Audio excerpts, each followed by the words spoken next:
Item ಯಾವುದೇ ಇರಲಿ try ಮಾಡಿ ಆಚಿ ಚಿಕನ್ ಮಸಾಲಾ. ನಟ ದರ್ಶನ್ ಎರಡನೇ ಬಾರಿಗೆ ಜಾಮೀನು ಕೋರಿ ಸುಪ್ರೀಂ ಕೋರ್ಟ್ಗೆ ಅರ್ಜಿಯನ್ನು ಸಲ್ಲಿಸಿದರು. ಅದರ ವಿಚಾರಣೆ ಕೂಡ ನಡೆದಿತ್ತು. ಈಗ ಇನ್ನೊಂದಷ್ಟು ಮಾಹಿತಿಗಳನ್ನು ಜೈಲಧಿಕಾರಿಗಳಿಂದ ಪಡೆದುಕೊಂಡಿದ್ದಾರೆ ಸುಪ್ರೀಂ ಕೋರ್ಟ್. ಸುಪ್ರೀಂ ಕಟಕಟೆಯಲ್ಲಿ ದರ್ಶನ್ ಜಾಮೀನು ಭವಿಷ್ಯ. ನಾಳೆ ಕೊಲೆ ಆರೋಪಿ ದರ್ಶನ್ ಜಾಮೀನು ಅರ್ಜಿ ವಿಚಾರಣೆ ಇದೆ.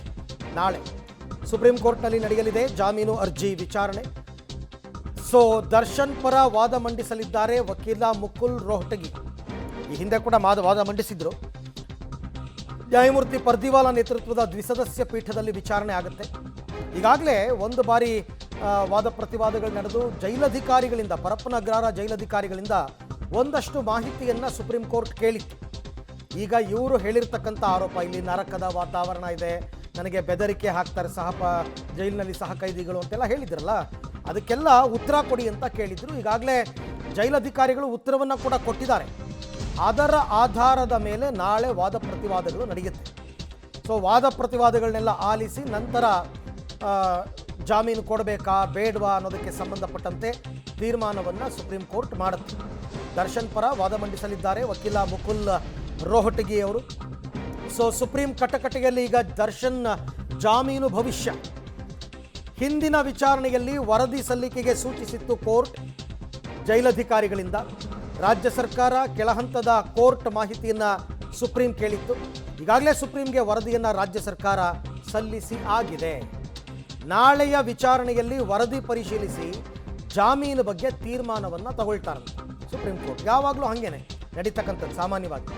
ಹಾಗಾಗಿ ಇವ್ರು ಏನೇನು ಆರೋಪ ಮಾಡಿದ್ರು ಎಲ್ಲ ಸುಳ್ಳು ಅಂತಲೇ ವರದಿ ಕೊಟ್ಟಿದ್ದಾರೆ. ಇಲ್ಲ, ಆ ಥರ ಇಲ್ಲ, ದರ್ಶನ್ಗೆ ನಾವು ವಾಕ್ ಮಾಡೋದಕ್ಕೆ ಅವಕಾಶ ಕೊಟ್ಟಿದ್ದೀವಿ, ಅವರನ್ನು ಯಾರ ಹತ್ರನೂ ಅವ್ರಿಗೆ ಯಾರು ಮೀಟ್ ಮಾಡೋದಕ್ಕೆ ಆಗಲ್ಲ, ಇನ್ನು ಬೆದರಿಕೆ ಒಡ್ಡೋದಲ್ಲಿ. ಆಮೇಲೆ ವಾರದಲ್ಲಿ 2 ದಿನ ಹಿಯರಿಂಗ್ ಮಾಡ್ತಾ ಇದ್ದಾರೆ ಕೋರ್ಟಲ್ಲಿ, ತಡ ಆಗಿಲ್ಲ ಅಂತೆಲ್ಲ ಹೇಳಿದ್ದಾರೆ. ಈ ಬಗ್ಗೆ ಮತ್ತಷ್ಟು ಮಾಹಿತಿ ನನ್ನ ಕೊಲೀಗ್ ಶಬೀರ್ ಅವರಿಂದ ಪಡ್ಕೊಳ್ಳೋಣ. ಶಬೀರ್, ಈಗ ಮೊದಲ ಹಂತದ ವಾದ ಪ್ರತಿವಾದದಲ್ಲಿ ಏನೆಲ್ಲ ವಿಚಾರಣೆಗಳಾಗಿತ್ತು, ಈಗ ನಾಳೆ ಸುಪ್ರೀಂ ಕೋರ್ಟ್ನಲ್ಲಿ ದರ್ಶನ್ ವಿಚಾರವಾಗಿ ಏನು ನಿರೀಕ್ಷೆ ಮಾಡಬಹುದು? ಅರವಿಂದ್, ಜಾಮೀನು ಕೋರಿ ನಟ ದರ್ಶನ್ 2ನೇ ಬಾರಿಗೆ ಸುಪ್ರೀಂ ಕೋರ್ಟ್ ಮೆಟ್ಟಿಲೇರಿರುವಂಥದ್ದು. ಈ ಒಂದು ಪ್ರಕರಣಕ್ಕೆ ಸಂಬಂಧಪಟ್ಟಂತೆ ಈಗಾಗಲೇ ಸುಪ್ರೀಂ ಕೋರ್ಟ್ ವಿಚಾರಣೆಯನ್ನು ಕೂಡ ಶುರು ಮಾಡಿದೆ. 2ನೇ ಹಂತದ ವಿಚಾರಣೆ ನಾಳೆ ಕೂಡ ನಡಿಬೇಕಾಗಿರುವಂಥದ್ದು. ಈ ಹಿಂದಿನ ವಿಚಾರಣೆಯ ಸಂದರ್ಭದಲ್ಲಿ ಮುಖ್ಯವಾಗಿ ರಾಜ್ಯ ಸರ್ಕಾರ ಮತ್ತು ಕೆಳ ಹಂತದ ನ್ಯಾಯಾಲಯದಿಂದ ಮಾಹಿತಿಯನ್ನು ಕೇಳಿತ್ತು ಸುಪ್ರೀಂ ಕೋರ್ಟ್. ಆ ಮಾಹಿತಿ ಕೂಡ ಈಗ ಸಲ್ಲಿಕೆ ಆಗಿರುವಂಥದ್ದು. ಈ ಮಾಹಿತಿಯನ್ನು ಆಧರಿಸಿ ನಾಳೆ ವಿಚಾರಣೆ ಮುಂದುವರಿಯುತ್ತೆ ಅನ್ನುವಂಥದ್ದು ಕೂಡ ಗೊತ್ತಾಗ್ತಾ ಇರುವಂಥದ್ದು.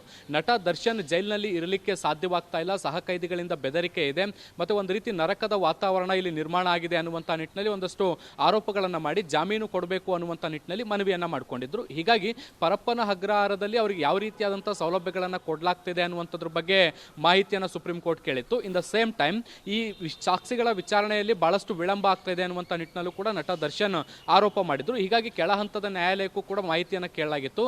ಇಡೀ ಪ್ರಕರಣದಲ್ಲಿ ಒಟ್ಟು ಎಷ್ಟು ಸಾಕ್ಷಿಗಳಿದ್ದಾವೆ, ಈವರೆಗೂ ಎಷ್ಟು ಸಾಕ್ಷಿಗಳ ವಿಚಾರಣೆ ಆಗಿದೆ, ಬಾಕಿ ಸಾಕ್ಷಿಗಳ ವಿಚಾರಣೆ ಯಾವ ಸಮಯದ ಒಳಗಡೆ ಮುಕ್ತಾಯ ಆಗ್ಬೋದು ಅನ್ನುವಂಥದ್ರ ಸಮಯವನ್ನು, ಅಂದರೆ ಆ ಮಾಹಿತಿಯನ್ನು ಕೋರಿತ್ತು. ಈ ಎಲ್ಲ ಮಾಹಿತಿಗಳು ಕೂಡ ಈಗ ಸುಪ್ರೀಂ ಕೋರ್ಟ್ಗೆ ಕೈ ಸೇರಿರುವಂಥದ್ದು. ನಾಳೆ ವಿಚಾರಣೆಯ ಸಂದರ್ಭದಲ್ಲಿ ಈ ಎಲ್ಲ ಮಾಹಿತಿಗಳನ್ನು ಅನಲೈಸ್ ಮಾಡಲಾಗುತ್ತೆ. ಜೊತೆಗೆ ರಾಜ್ಯ ಸರ್ಕಾರ ಮತ್ತು ನಟ ದರ್ಶನ್ ಇಬ್ಬರು ಪರ ವಾದವನ್ನು ಕೂಡ ಸುಪ್ರೀಂ ಕೋರ್ಟ್ ಆಲಿಸಲಿಕ್ಕಿದೆ. ಇದಾದ ಬಳಿಕ ಮುಂದಿನ ಹಂತದಲ್ಲಿ ಏನು ತೀರ್ಮಾನವನ್ನು ತೆಗೆದುಕೊಳ್ಬೇಕು ಅನ್ನುವಂಥದ್ರ ಬಗ್ಗೆ ಸುಪ್ರೀಂ ಕೋರ್ಟ್ ನಿರ್ಧಾರ ಮಾಡ್ಬೋದು. ಜಾಮೀನು ಕೊಡಬೇಕಾ ಕೊಡಬಾರ್ದಾ ಅನ್ನುವಂಥದ್ದು ಕೂಡ ನಾಳೆ ಅದಕ್ಕೆ ಸಂಬಂಧಪಟ್ಟಂತೆ ಕೂಡ ವಾದ ಪ್ರತಿವಾದಗಳಾಗುವಂಥದ್ದನ್ನು ಕೂಡ ನಾವು ಗಮನಿಸ್ತಾ ಇದ್ದೀವಿ. ನಟ ದರ್ಶನ್ ಪರವಾಗಿ ಹಿರಿಯ ವಕೀಲ ಮುಕುಲ್ ರೋಹಟಗಿ ಅವರು ಕೂಡ ವಾದವನ್ನು ಮಂಡಿಸ್ತಾರೆ ಅನ್ನುವಂಥದ್ದು ಗೊತ್ತಾಗ್ತಾ ಇರುವಂಥದ್ದು. ನಾಳೆ ಬೆಳಗ್ಗೆ ಬಹುತೇಕ 11 ಗಂಟೆ ಅಷ್ಟೊತ್ತಿಗೆ ನ್ಯಾಯಮೂರ್ತಿ ಪದ್ರಿವಾಲಾ ಅವರ ನೇತೃತ್ವದ ದ್ವಿಸದಸ್ಯ ಪೀಠದಲ್ಲಿ ಈ ಒಂದು ಅರ್ಜಿ ವಿಚಾರಣೆಗೆ ಬರಲಿದೆ. ಅರವಿಂದ್. ಶಬೀರ್, ಈಗ ಚಾರ್ಜ್ ಶೀಟಲ್ಲಿ ಉಲ್ಲೇಖ ಮಾಡಿರುವ ಸಾಕ್ಷಿಗಳ ಎಲ್ಲರ ವಿಚಾರಣೆ ಕೂಡ ಕೋರ್ಟ್ನಲ್ಲಿ ಇನ್ನೂ ಸಾಕ್ಷಿಗಳನ್ನ ನುಡಿದಿಲ್ಲ, ಇನ್ನೂ ತುಂಬ ಬ್ಯಾಲೆನ್ಸ್ ಇದೆ. ಇಂಥ ಸಂದರ್ಭದಲ್ಲಿ ನ್ಯಾಯಾಲಯ ಜಾಮೀನು ಅರ್ಜಿಯನ್ನು ಪರಿಗಣಿಸುವ ಸಾಧ್ಯತೆ ಎಷ್ಟರ ಮಟ್ಟಿಗಿದೆ ಅಂತ? ನೋಡಿ ಅರವಿಂದ್, ಈ ಹಿಂದೆ ಸುಪ್ರೀಂ ಕೋರ್ಟ್ ಜಾಮೀನನ್ನು ತಿರಸ್ಕರಿಸಬೇಕಾದಂಥ ಸಂದರ್ಭದಲ್ಲೂ ಕೂಡ ಇದೇ ರೀತಿಯಾದಂಥ ಆತಂಕವನ್ನು ವ್ಯಕ್ತಪಡಿಸಿತ್ತು. ಯಾಕೆಂದರೆ ದರ್ಶನ್ ಒಬ್ಬ ಪಾಪ್ಯುಲರ್ ನಟ ಆಗಿರುವಂಥದ್ದು, ಸಾಕಷ್ಟು ಪ್ರಭಾವಿ ವ್ಯಕ್ತಿ ಕೂಡ ಆಗಿರುವಂಥದ್ದು. ಇವರಿಗೆ ಜಾಮೀನನ್ನು ಕೊಟ್ಟರೆ ಹೊರಗಡೆ ಸಾಕ್ಷ್ಯಗಳ ಮೇಲೆ ಪರಿಣಾಮವನ್ನು ಬೀರುವ ಎಲ್ಲ ಸಾಧ್ಯತೆಗಳಿದೆ ಅನ್ನುವಂಥ ಕಾರಣಕ್ಕೆ ಹೈಕೋರ್ಟ್ ನೀಡಿದ್ದಂಥ ಜಾಮೀನನ್ನು ರದ್ದುಗೊಳಿಸುವಂಥ ಕೆಲಸವನ್ನು ಮಾಡಿತ್ತು. ಆದರೆ ಈ ಬಾರಿ ದರ್ಶನ್ ಸುಪ್ರೀಂ ಕೋರ್ಟ್ಗೆ ಮೇಲ್ಮನವಿ ಬಂದಿರುವಂಥದ್ದು ಅಥವಾ ಅರ್ಜಿಯನ್ನು ಸಲ್ಲಿಕೆಯಲ್ಲಿ ಹೇಳಿರುವಂಥದ್ದು ಕೆಳ ಹಂತದ ನ್ಯಾಯಾಲಯದಲ್ಲಿ ಏನು ವಿಚಾರಣೆ ನಡೀತಾ ಇದೆ. ಈ ವಿಚಾರಣೆಯಲ್ಲಿ ಸಾಕ್ಷ್ಯಗಳ ವಿಚಾರಣೆ ಬಹಳಷ್ಟು ವಿಳಂಬ ಆಗ್ತಾ ಇದೆ.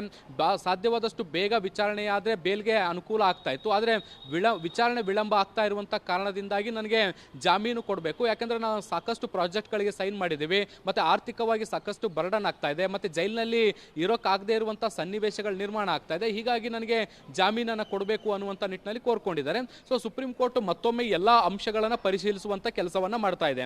ಅಂದರೆ ಜೈಲಿನಲ್ಲಿ ಅವರಿಗೆ ಯಾವ ರೀತಿಯಾದಂತಹ ವಾತಾವರಣ ಕಲ್ಪಿಸ್ಕೊಡ್ಲಾಗಿದೆ, ಏನೆಲ್ಲ ಸೌಲಭ್ಯಗಳನ್ನು ಮಾಡಿಕೊಳ್ಳಲಾಗಿದೆ, ಮತ್ತು ವಿಚಾರಣಾ ಹಂತದ ನ್ಯಾಯಾಲಯದಲ್ಲಿ ಏನೆಲ್ಲ ಸ್ಟೇಟಸ್ ಇದೆ, ಎಷ್ಟು ವಿಚಾರಣೆ ಆಗಿದೆ, ಇನ್ನೆಷ್ಟು ಸಾಕ್ಷಿಗಳ ವಿಚಾರಣೆ ಆಗಬೇಕು, ಈ ಎಲ್ಲ ಮಾಹಿತಿಗಳನ್ನು ನೋಡ್ಕೊಳ್ತಾರೆ. ಒಂದು ವೇಳೆ ಅತಿ ಶೀಘ್ರದಲ್ಲಿ ಏನಾದರೂ ಆಗುವಂಥದ್ದಿದ್ರೆ ಮತ್ತಷ್ಟು ದಿನಗಳ ಕಾಲ ಇದನ್ನು ಮುಂದೂಡಿಕೆ ಮಾಡ್ಬೋದು, ಅಥವಾ ಜಾಮೀನು ಕೊಡಲಿಕ್ಕೆ ನಿರಾಕರಣೆ ಮಾಡುವಂಥ ಸಾಧ್ಯತೆಗಳನ್ನು ಕೂಡ ನಾವು ನಿರೀಕ್ಷೆ ಮಾಡ್ಬೋದು. ದರ್ಶನ್ ಒಬ್ಬ ಪ್ರಭಾವಿ ವ್ಯಕ್ತಿಯಾಗಿರುವಂಥ ಕಾರಣದಿಂದಾಗಿ ಪ್ರಭಾವಿ ವ್ಯಕ್ತಿಗಳಿಗೆ ಜಾಮೀನು ಕೊಡಲಿಕ್ಕೆ ಸಹಜವಾಗಿ ಸುಪ್ರೀಂ ಕೋರ್ಟ್ ಹಿಂದೇಟು ಹಾಕುತ್ತೆ. ನಾಳೆಯ ವಿಚಾರಣೆಯಲ್ಲಿ ನಟ ದರ್ಶನ್ ಪರವಾದಂಥ ವಕೀಲರು ಯಾವ ರೀತಿಯಾದಂಥ ವಾದವನ್ನು ಮುಂದಿಡ್ತಾರೆ, ಆ ವಾದ ಸುಪ್ರೀಂ ಕೋರ್ಟ್ಗೆ ಕನ್ವಿನ್ಸ್ ಆಗುತ್ತಾ ಇಲ್ವಾ, ಮತ್ತು ರಾಜ್ಯ ಸರ್ಕಾರ ಮತ್ತು ಕೆಳ ಹಂತದ ನ್ಯಾಯಾಲಯದ ಕೊಟ್ಟಿರುವಂಥ ವರದಿಗಳಲ್ಲಿ ಏನೆಲ್ಲ ಅಂಶಗಳಿದೆ ಅನ್ನುವಂಥದ್ದು ಕೂಡ ಗೊತ್ತಾಗುತ್ತೆ. ಅದರ ಆಧಾರದ ಮೇಲೆ ಜಾಮೀನನ್ನು ಕೊಡಬೇಕಾ ಬೇಡವಾ ಅನ್ನುವಂಥದ್ದನ್ನು ಸುಪ್ರೀಂ ಕೋರ್ಟ್ ನಿರ್ಧಾರ ಮಾಡಲಿದೆ. ಅರವಿಂದ್, ಓಕೆ, ಹಾಗೆ ಸಂಪರ್ಕದಲ್ಲಿ ಶಬೀರ್, ನಿಮ್ಮ ಜೊತೆ ಮತ್ತೆ ಮಾತನಾಡ್ತೀನಿ. ಸಾಮಾನ್ಯವಾಗಿ ಕೋರ್ಟ್ ಜಾಮೀನು ಕೊಡಬೇಕಾದ್ರೆ ದರ್ಶನ್ ಮಾಡಿರೋ ಆರೋಪಗಳನ್ನು ಪರಿಗಣಿಸಿ ಕೊಡೋದಲ್ಲ, ಸಾಕ್ಷಿಗಳ ವಿಚಾರಣೆ, ಕಟಕಟೆಗೆ ಬಂದು ಸಾಕ್ಷಿಗಳು ಸಾಕ್ಷಿಯನ್ನು ಹೇಳಿದಾರಾ, ಆ ಪ್ರಕ್ರಿಯೆ ಮುಕ್ತಾಯ ಆಗಿದೆಯಾ, ಆಗಿದ್ದರೆ ಕೊಡ್ಬೋದು, ಆಗಿಲ್ಲ ಅಂತಂದರೆ ಮಾತ್ರ ಸಮಸ್ಯೆ ಆಗುತ್ತೆ. ಬಟ್ ನೋಡೋಣ ಇವರ ವಾದ ಮಂಡನೆ ಯಾವ ರೀತಿ ಇರುತ್ತೆ. ಯಾಕೆಂದರೆ ಮುಕುಲ್ ರೋಹಟಗಿ ಅವರು ದರ್ಶನ್ ಪರ ವಾದ ಮಂಡಿಸ್ತಾರೆ, ಹಿರಿಯ ವಕೀಲರು ಏನು ತೀರ್ಮಾನ ತಗೊಳ್ತಾರೆ ನೋಡೋಣ.